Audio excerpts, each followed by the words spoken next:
In this tutorial, we will show you the step-by-step process of converting TIFF to PSD format using the BitRecover TIFF Converter Wizard. To install the BitRecover TIFF Converter Wizard, download it from the link in the video description. After installation, simply launch the software. To begin, click the Next button. This tool provides users with select file or select folder options. Users can choose either one of the available options. Click Next. Check on checkbox to select the folder that you want to export. Click Next.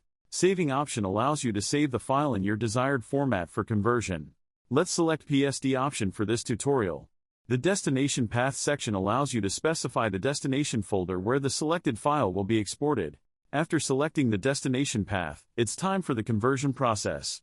Simply click the Convert button, and the conversion process will begin. Once the conversion is completed, you'll receive a notification indicating that you have successfully converted TIFF files. Click OK, and open the destination folder to access the newly converted file. And that's it for this video. Thank you for watching.